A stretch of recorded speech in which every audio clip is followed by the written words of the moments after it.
Hey, it's Tim with the University of Vinyl. That was a snippet of many mirrors from the new album from Alvvays called Blue Rev.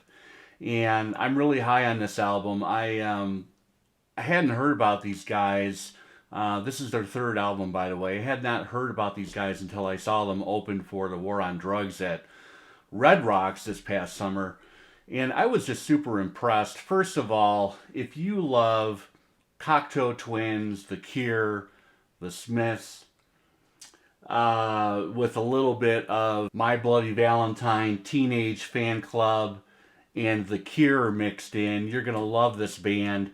I'm in my 50s, and this album just brings a smile to my face. And I've been digging into their back catalog as well. The previous album is called Antisocial. I'm already kind of looking on Discogs, looking for a copy of that album. This album is right here. It's called Blue Rev, and I've got as is the rage these days. There's several different variants available. I've got this blue one that I picked up last week, and this was supposedly mastered by Bernie Grundman. It is a modern sounding recording. There's a little bit of compression in there.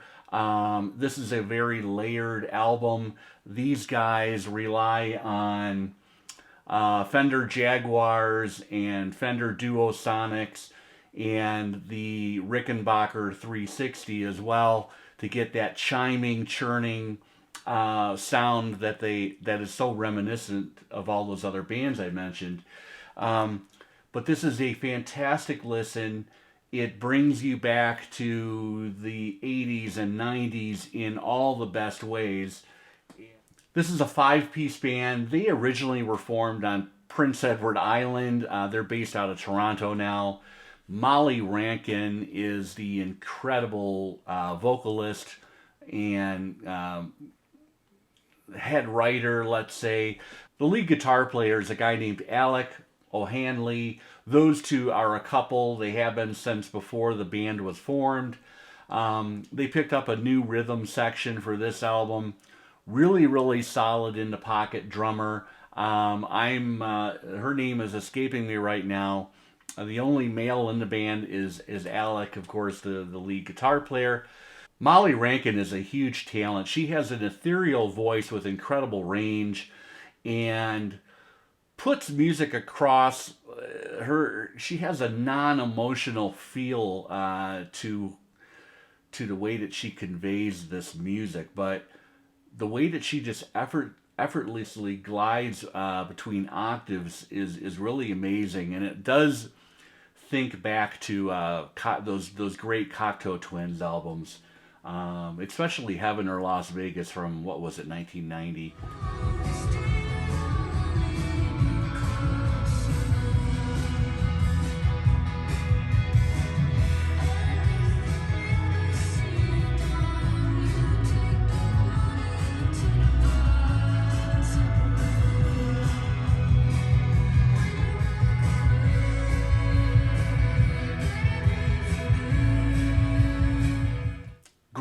Great band. Some of the standout tracks, again, I don't think there's a bad song. This is one of those albums where you can put it on front to back, and it's a very, very enjoyable listen.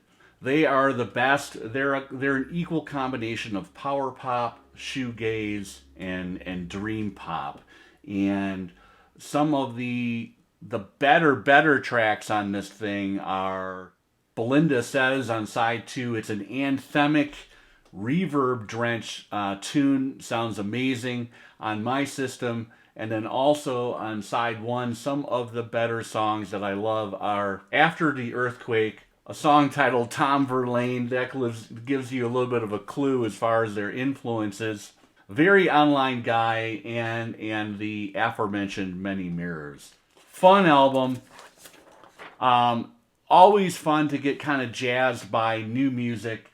And as far as the pressing is concerned, again, some of this sounds a little compressed. But the music is very, very layered. Produced by Sean Everett, who did the latest War on Drugs record. Similar to that War on Drugs album that I also reviewed earlier this year, I see some issues in the mix, and I'm putting that down to Sean Everett. That's the common denominator. But still a great listen. Definitely recommended. And supposedly, mastered by Bernie Grundman. My main complaint is the spindle hole was incredibly tight on my spindle, so I've got to get one of those tools or pull out a pair of scissors or something. But it's frustrating where you are wrenching down to get the album on your turntable. Pet peeve of mine. That's just a quick one today. I wanted to share my excitement for this band. I'm probably late to the party. Many of you probably already know about Alvvays. But this is a great sounding record, and it's an incredible body of work. Molly Rankin is a force to be reckoned with. Remember that name. And her band is going places. Take care. We'll see you next time.